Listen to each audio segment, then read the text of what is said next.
పార్ట్లో చూసినట్టే ఉంటుంది. అందులో కారు కొన్నట్టే ఇందులో హెలికాప్టర్ని కొనేయడం, ఇవన్నీ ఆడియన్స్ ఆల్రెడీ చూసేశారు ఫస్ట్ పార్ట్లోనే. మళ్ళీ అవే సీన్స్ని పెట్టి తీయాల్సిన అవసరం ఏముంది? ట్రైలర్లో చూపించిన కొన్ని షార్ట్స్ని కూడా మూవీలో చూపించలేదు. మొత్తం థర్డ్ పార్ట్లో చూపిస్తారు అనుకున్నా పార్ట్ 2ని 3 hours 20 minutes రన్ టైంతో తీయాల్సిన అవసరం కూడా లేదు.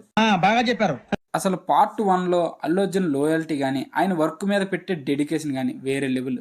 నా బామ్మద్దిని చంపాడీడు అని మంగళసీన అనగానే నేను చంపింది నీ బామ్మద్దిని కాదు జక్కారెడ్డి అన్నని చంపడానికి వచ్చినోడిని అంటాడు. తన పార్ట్నరే తనను చంపాలని చూసినా జక్కారెడ్డిని కాపాడడానికి వెళ్తాడు. అది కదా సుక్కు గారి రైటింగ్ అంటే.